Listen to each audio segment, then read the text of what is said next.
श्री स्वामी समर्थ. नवरात्रीमध्ये महिलांनी चुकूनही ही कामे करू नये, तरच देवींचा आशीर्वाद मिळेल. यावर्षी 3 ऑक्टोबर 2024 पासून शारदीय नवरात्रीला सुरुवात होणार आहे. नवरात्रीचा सण हा स्वच्छता, सात्विकता आणि पवित्रतेचे प्रतीक आहे. नवरात्रीच्या या 9 दिवसात अनेक जणांच्या घरात घट बसवलेले असतात. देवी विराजमान झालेली असते आणि या दरम्यान घरातील प्रत्येक स्त्री देवीची मनोभावे पूजा, आराधना आणि सेवा करत असते. पण या सर्व गोष्टी करत असताना कळत नकळत आपल्या हातून काहीतरी चुका घडत असतात की ज्यामुळे आपल्याला नवरात्रीमध्ये केलेल्या सेवेचा आणि व्रताचं फळ मिळू शकत नाही. त्यामुळे नवरात्रीच्या या 9 दिवसात आपल्याला कोणत्या गोष्टी चुकूनही करायच्या नाहीत, कोणत्या नियमांचे पालन करावे. नवरात्रीच्या या दिवसात काही नियमांचं आणि संयमाचं पालन करणे अतिशय महत्त्वाचं आहे. कारण नवरात्रीमध्ये जो कोणी देवीची भक्तिभावाने पूजा, आराधना, सेवा करतो त्याच्या जीवनात सुख, शांती, समृद्धी येते. आणि काही कामे अशी पण आहेत की जी नवरात्रीमध्ये आपल्याला चुकूनही करायच्या नाहीत. जर तुम्ही या नियमांचे पालन केलं तरच तुम्ही केलेल्या व्रताचं, केलेल्या सेवेचा संपूर्ण फळ तुम्हाला मिळेल आणि तुमचे व्रत देखील पूर्ण होईल. तर अशी सर्व माहिती मी तुम्हाला आजच्या व्हिडिओमध्ये देणार आहे. त्यासाठी हा व्हिडिओ शेवटपर्यंत पहा, जास्तीत जास्त लोकांपर्यंत शेअर करा आणि चॅनलला सबस्क्राईब करायला विसरू नका. आणि कमेंटमध्ये श्री स्वामी समर्थ नावाचा जयघोष करा. आश्विनी शुक्ल प्रतिपदेपासून अनेक जण आपापल्या घरामध्ये आपापल्या परंपरेनुसार घटस्थापना करतात आणि आपण सर्वजण या 9 दिवसाच्या दरम्यान आपापल्या यथाशक्तीनुसार देवीची पूजा, आराधना आणि सेवा करत असतो. मग त्यामध्ये दुर्गा सप्तशतीचा पाठ असेल, अखंड दिव्यामध्ये तेल घालायचं असेल किंवा देवीच्या मंत्राचा जप असेल, अशा काही ना काही सेवा आपल्या चालू असतात. त्याचबरोबर रोजची आरती, नैवेद्य, माळ अशा सेवा आपण करत असतो. त्यामुळे शक्यतो नवरात्रीच्या या दिवसांमध्ये तरी आपल्याला काळ्या रंगाचे कपडे चुकूनही घालायचे नाहीत.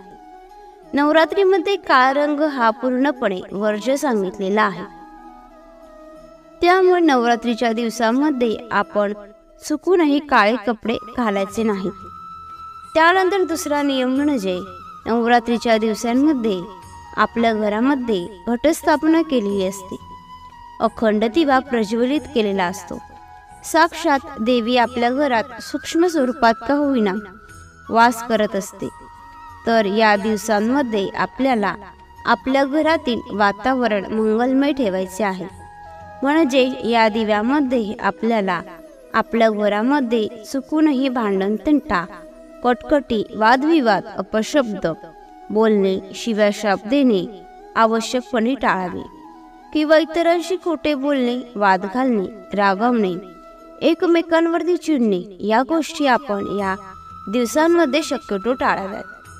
कारण नवरात्रीचे 9 दिवस अतिशय पवित्र आणि सात्विक असतात. त्यामुळे या दिवसांमध्ये आपल्याला जास्तीत जास्त देवीची सेवा, पूजा करायची आहे. चुकूनही आपण आपल्या घरातील वातावरण बिघडू देऊ नये. कारण आपण इकडे देवीची सेवा करत असतो आणि तिकडे आपण असं काय कृत्य केलं तर आपल्याला केलेल्या सेवेचे फळ मिळणार नाही. त्यामुळे अशा गोष्टी आपण शक्यतो टाळाव्यात या दिवसांमध्ये. कारण देवीला स्वच्छतेबरोबरच शांतता सुद्धा तितकीच प्रिय आहे. त्यामुळे या दिवसांमध्ये तरी तुम्हाला या गोष्टींचा, या नियमांचे पालन आवश्यक करावं लागेल. पुढचा नियम सांगायचा झाला तर नवरात्रीच्या या 9 दिवसांमध्ये आपल्या दारामध्ये कोणीही गाय, कुत्री, मांजर असे कोणी आले तरी आपण त्यांना थोडे का होईना काहीतरी खायला द्यावं. किंवा कोणी भिक्षुक जरी आले असतील तरी त्यांना आपण रिकाम्या हाताने पाठवू नये. थोडे धान्य तरी आपण त्यांना नक्की द्यावे. किंवा मग एखादी अनोळखी व्यक्ती आली असेल, त्यामध्ये जर सवाष्ण असेल, कुमारिका असेल, तर त्यांना सुद्धा काही ना काही द्यायचं आहे. मग ते तुम्ही एखाद्या फळ देऊ शकता, दूध, चहा, पाणी किंवा किमान हातावर थोडीशी साखर तरी अवश्य द्यावी. कारण या दिवसांमध्ये देवी सर्वत्र वास करत असते आणि देवी कोणत्या ना कोणत्या रूपात आपल्या घरामध्ये येईल हे सांगता येत नाही. त्यामुळे 9 दिवसात आपल्याला कोणालाही रिकाम्या हाताने पाठवायचं नाही. त्यातल्या त्यात एखादी सुवासिनी स्त्री असेल तर तिला पण हळदी कुंकू लावून हातावर थोडीशी साखर द्यावी. तर हे सुद्धा नियम तुम्ही नक्कीच लक्षात ठेवा. घटस्थापना म्हणजे आपण आपल्या कुलदेवीची सेवा करत असतो, आपला कुळाचार करत असतो आणि त्यामुळे काही नियम पाळणे हे आपल्याला गरजेचे आहे. तसेच या नवरात्रीच्या 9 दिवसांमध्ये दाढी करू नये, नखे कापू नये, केस कापू नये, लिंबू कापू नये असे सांगितले जातं. पुरुषांना दाढी करायची असेल, नखे कापायचे असतील आणि स्त्रियांना पण केस कापायचे असतील, नखे कापायचे असतील तर ते आपण एकतर नवरात्रीच्या आधी करू शकता. पण नवरात्रीच्या दिवसांमध्ये आपल्याला अशा गोष्टी चुकूनही करायच्या नसतात. अशा गोष्टी जर आपण नवरात्रीच्या आधी केल्या तर पुढच्या 9 दिवसांमध्ये तरी तुम्हाला अशा गोष्टींची आवश्यकता भासणार नाही. किंवा मग नवरात्री झाल्यानंतर या गोष्टी कराव्या. त्यानंतरचा पुढचा नियम असा की नवरात्रीच्या 9 दिवसांमध्ये आपल्या घरात घटस्थापना केलेली असते, घट बसलेले असतात आणि अनेक स्त्रिया घट बसल्यावरती किंवा घट बसण्याच्या अगोदर अडचण येते आणि जर घटस्थापना केल्यावर 2-3 माळी झाल्यावर अडचण आली तर घरातल्या कोणालाही घटाची पूजा आणि घटाला माळ पाणी करायला सांगावे. तुम्ही मात्र शक्यतो तिथे कुठेही स्पर्श करू नये, कारण देवीला स्वच्छता अतिशय प्रिय आहे. तुमच्या घरात कोणीही पुरुष असेल किंवा एखादी व्यक्ती असेल, त्यांनी पण घटाची रोजची पूजा आणि घटाला माळ पाणी केलं तरीही चालू शकतं. जर या नवरात्री दरम्यान एखाद्या स्त्रीला अडचण आलेली असेल तर त्या स्त्रीने 5 दिवस जे विटाळायचे आहेत ते पूर्णपणे पाळावे. त्यानंतर पुढचा नियम अतिशय महत्त्वाचा आहे. नवरात्रीचे जे 9 दिवस असतात ते सर्वात शुद्ध आणि पवित्र मानले गेले आहे.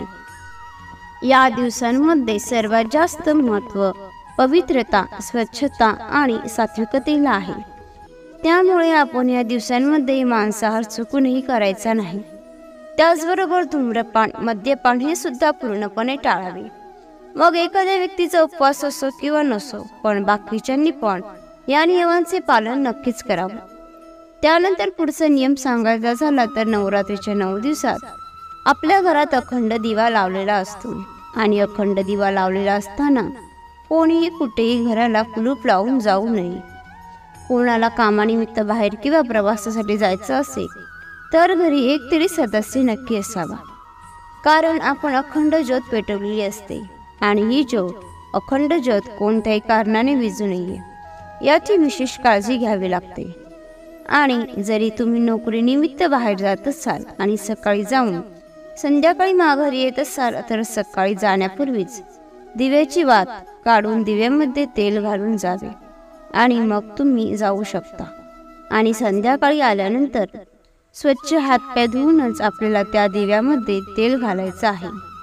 ही गोष्ट मात्र तुम्ही नक्की लक्षात ठेवा.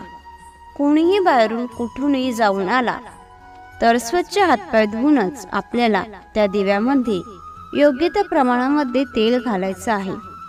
ज्यांनी नवरात्रीचे 9 दिवसांचे उपवास धरलेले आहेत त्यांनी शक्यतो दिवसा झोपणे टाळावे. उपवास करणाऱ्या व्यक्तीने अंथरुणाऐवजी जमिनीवर झोपावे आणि तुम्ही जमिनीवर झोपू शकता नसाल तर फक्त चटईवर झोपावे. मात्र झोपेसाठी तुम्ही पलंग, बेड, गादी वापरणे पूर्णपणे टाळलं पाहिजे. 9 दिवस गादीशिवाय झोपा. त्याचबरोबर नवरात्रीच्या या 9 दिवसांमध्ये चामड्याच्या वस्तू आपल्याला चुकूनही वापरायच्या नाही. मग ती चप्पल, पर्स किंवा बेल्ट असो, अशा कोणत्याही चामड्याच्या वस्तू या दिवसात आपण वापरू नये. चामड्याच्या वस्तू या अशुद्ध असतात, त्यामुळे त्या वापरू नये आणि या दिवसांमध्ये विकतही घेऊ नये. तसेच उपवास करणाऱ्या व्यक्तीने आपल्या वागण्यात क्षमा, उदारता आणि उत्साह आणावा. वासना, क्रोध, लोभ आणि आसक्तीपासून दूर राहावं. उपवास करणाऱ्या व्यक्तीने खोटे बोलणे टाळावे आणि सत्याचे अनुसरण करावे. मनाला संयमात ठेवावे. कोणालाही अपशब्द बोलू नये. अतिशय निर्मळ मनाने, प्रामाणिकपणे आणि श्रद्धेने हे व्रत करावे. श्रद्धेने केलेले कोणतेही व्रत हे उत्तम मानले गेले आहे, कारण देव हा भक्तीचा भुकेला असतो. त्यामुळे यथाशक्ती यथासंभव आपल्याला हे व्रत करायचे आहे. तसेच या दिवसामध्ये कोणीच महिलांचा अनादर करू नका.